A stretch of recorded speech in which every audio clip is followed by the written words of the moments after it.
அனைவருக்கும் வணக்கம். இது பார்த்திங்கன்னா இந்த குட்டி சென்னை பாரிஸில் பூக்கடை பஸ் ஸ்டாண்டில் இருந்திருக்குன்னு காலையில் ஒருத்தர் நம்மளுக்கு ரிப்போர்ட் பண்ணியிருந்தாங்க. நான் நம்மளை மாதிரியே ஒரு ரெஸ்கியூர் அங்கே இருக்கிறாங்க, பிரியங்கான்னு சொல்லிட்டு. அந்த பொண்ணு ஒரு சேனல் வச்சு நடத்துது. அந்த பொண்ணுகிட்ட கேட்டிருந்தேன். அந்த பொண்ணு சரிக்கா ஏதாவது உதவி பண்ணுறேன்னு சொன்னாங்க.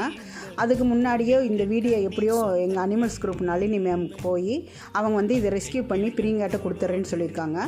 ஒரு 2 days மட்டும் வச்சுருப்பா, நான் அடாப்ஷன் கொடுத்துட்றேன்னு சொல்லியிருக்காங்க. ரொம்ப சந்தோஷமாக இருக்குங்க. நம்ம காலையில் போட்டோன்னே இதுக்கான இடம் கிடச்சிருச்சு அப்படிங்கிறது ஒரு சந்தோஷம்தான்.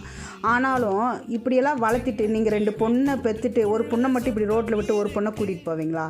இந்த மாதிரி பாவத்தையெல்லாம் செய்யாதீங்க. 7 தலைமுறைக்கும் உங்களுக்கு இந்த பாவம் சும்மா விடாது. ஒரு வாயில்லாத ஜீவனை இப்படி ரோட்டில் விட்டுட்டு போகிறீங்களே, உங்களுக்கு மனசாட்சி தான் இருக்குதா இல்லையா? நீங்கள் சாப்பிடுங்க, உங்களுக்கு பசிக்கிற மாதிரி தானே அது பசிக்கும். அதுக்கு நம்ம கேட்டு வாங்கி சாப்பிடலாம், அதுக்கு கேட்க தெரியாதுங்க. இந்த மாதிரி பாவமெல்லாம் செய்யாது.